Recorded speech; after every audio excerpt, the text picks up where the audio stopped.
I myself am a college student, and I've learned that this place is so challenging.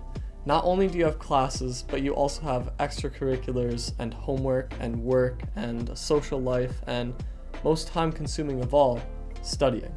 And with all this going on, how is it even possible to make time to learn a language? Well, I've been self-studying a language for over a year while doing college full-time. Here's how I do it. If you want to learn a language on your own, the first thing that you have to do is love the language. Learning a language is an incredible journey and will completely reshape the way you think about how you interact with the world. With that said, it's really important to realize that learning a language isn't a necessity, so when more important things come up, it's going to be easy to drop it.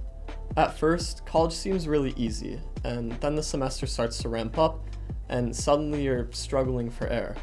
And once this point hits, it becomes really easy to drop your exercise routine, your diet, or your hobbies. And this is why it is so extremely important to love your language. Your love for your language is something that can never be taken away from you. So once other things start to come up and you start to prioritize your time towards those other things, you'll know that you'll be able to come back to learning the language once those things are taken care of. And it's also important to note that your love for a language will help you make time for it. If you can't turn to something you love, it'll inevitably drop to the wayside and you'll never make time for it. Basically, your language should be like your significant other. No matter how busy life gets, you should always try to make it a priority, even if it is for only an hour a week. Let me explain how I managed to make this happen. One of the biggest things that's helped me learn a language and just manage my time better overall is scheduling my week out. It allows you to grasp when classes are happening, when you work, your extracurriculars, what time is available for homework, etc. It shows you where your priorities lie, and it shows you the extra time you have available after those priorities are fulfilled. For me, I first schedule out my classes, then I look at my syllabi and figure out when assignments are due, and finally, I schedule out time dedicated to working out. With the time I have remaining, I schedule set study sessions for my target language. And you don't have to fill in hours at a time when you want to study. Studying for 15 minutes every night before you go to bed, or studying during those awkward hours in between your classes, allows you to squeeze in some thorough studying every week. Most of my time spent studying is into my schoolwork, into my classes. But if I know I'm studying every day, or if I feel that I'm proficient in my classes, I'll generally try to aim for about 3 to 4 hours of study every week. If you struggle to make time for this, I encourage you to look at your schedule and see what you can make more efficient.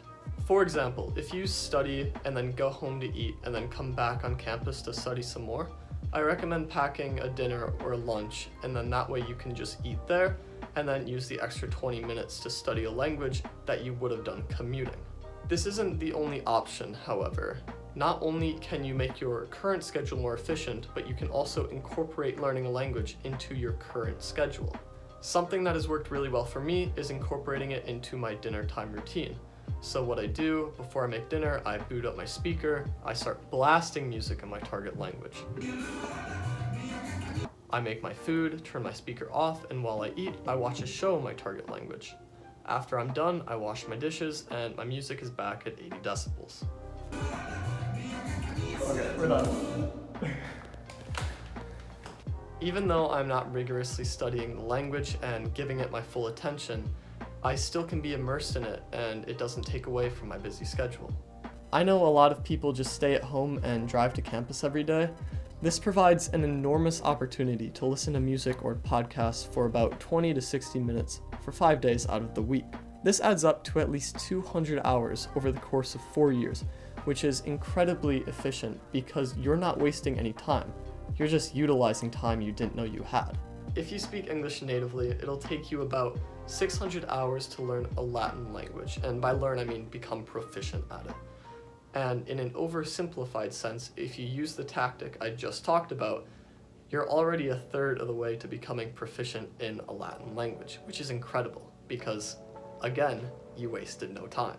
Colleges are also able to provide unique opportunities that you can't find anywhere else.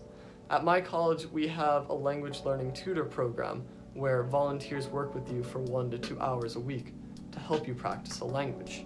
This creates obligation, which holds incredible leverage in your schedule. Colleges also offer a variety of different student clubs for you to join. If your college is big enough or has a large enough student population that speaks your target language, you will be able to join a student org that speaks your target language. From there, you can either try to find a tutor or talk with people at meetings in their native language, or even try to befriend one of them. Also, don't forget what colleges are literally created to do. They have classes. But Jackson, doesn't that mean you're not self-studying anymore? Since, you're attending classes? Kind of. In my opinion, it still counts as self-studying because you don't have to pay for the classes. You can just show up. You can attend classes you aren't enrolled in, you just won't receive any credit for them, which shouldn't be an issue if you were self-studying anyways. And this is a great opportunity to learn grammar, particularly because this is difficult to learn without taking classes.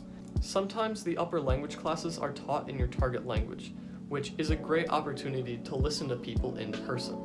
And lastly, if you want to seek out more of what your campus specifically has to offer, I recommend talking to your advisor or the head of that particular language department or the department of just the entirety of language and seeing what resources they come up with. They have a ton of resources that they'd be willing to share with you, and most of the time, they would be happy to help you learn a language. And my last piece of advice is just to be kind to yourself. Let's say you missed a day of studying or you haven't studied in a week. There's no need to get upset with yourself. College is a busy time for everybody and life gets in the way. You do what you gotta do and then you can get back to learning your language.